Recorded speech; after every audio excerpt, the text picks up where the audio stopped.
Halo, selamat datang di Belajar Bentar. Sekarang kita akan belajar apakah kalian bisa merekam OBS Studio tanpa driver GPU atau driver VGA. Tentu saja bisa.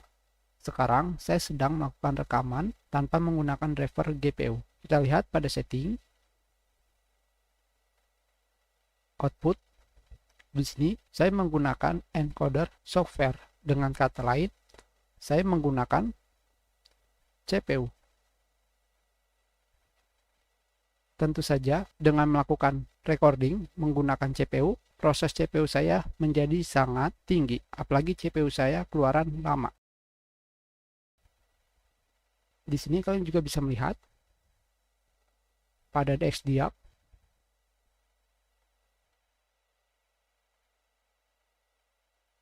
driver saya masih menggunakan Microsoft Basic Display Adapter, belum menggunakan NVIDIA. Begitu pula pada Task Manager, belum menampilkan proses GPU. Kita sudahi pelajaran kita. Terima kasih.